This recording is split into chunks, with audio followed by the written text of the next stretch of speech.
Good morning, Congresswoman Dwight De Leon from Rappler. I'd go straight to the point. In your introduction, you said that you're offering new politics. How can you do that when you're already the fourth from your family to run for the Senate? There are critics who are saying that you've made the Senate a family affair. And also, second question na rin, how would you respond to allegations of nepotism?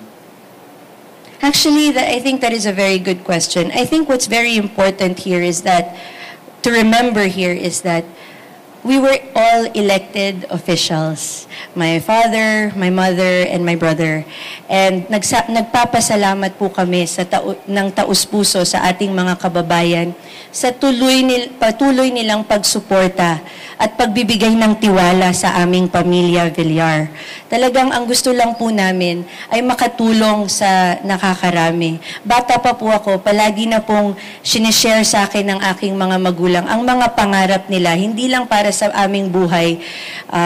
Kasi ang papa ko po, inangat niya po ang pamilya niya sa kahirapan sa pamamagitan ng pangarap at sipag at tiyaga. At bata pa lang ako, palagi niyang itinuturo sa amin yun, na kailangan mangarap tayo, hindi lang tayo, pati na rin yung ating mga kababayan, na isang araw magkakaroon tayong lahat ng isang magandang tirahan, isang magandang buhay, at lahat ng mga pangarap ng mga magulang para sa kanilang anak na makapag-aral, magkaroon ng makapagpunta sa doktor, kapag kailangan nila, magkaroon ng magandang bahay, magandang buhay. Dapat mangarap tayo at magsipag tayo at magtiyaga tayo para makuha natin yan. And we need to help others. So that is what my parents have always taught me. And I believe now that is what I want to continue. I believe that kung hindi naman po nakikita yung trabaho, yung dedikasyon, ay iba naman po yung resulta. Pero nagpapasalamat po ako sa walang sawang suporta na ibinibigay po sa atin ng ating mga kababayan. At ni minsan, ay ayoko pong disappoint sila. Ayoko po silang biguin. Talagang, all I really want to do is share blessings, share my dreams, and work as hard as I can so that my countrymen will also be able to achieve their dreams.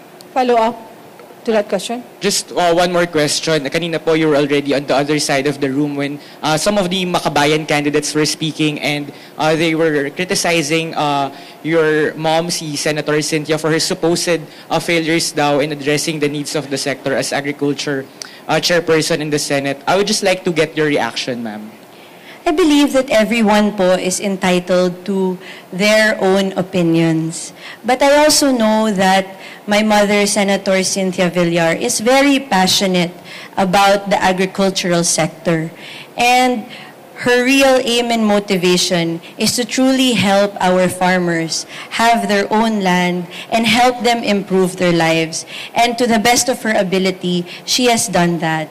But yun nga, syempre, rinirespeto naman po natin ang opinion ng lahat. May karapatan naman po sila para i-express yun. Pero talaga namang from the heart at ang pagsilbi ng aking ina na si Senator Cynthia Villar. And I think in time, if you are committed to a cause and if you work hard for a cause, lumalabas at labas naman ang resulta at nakikita natin yan. So I guess we'll just wait for the result.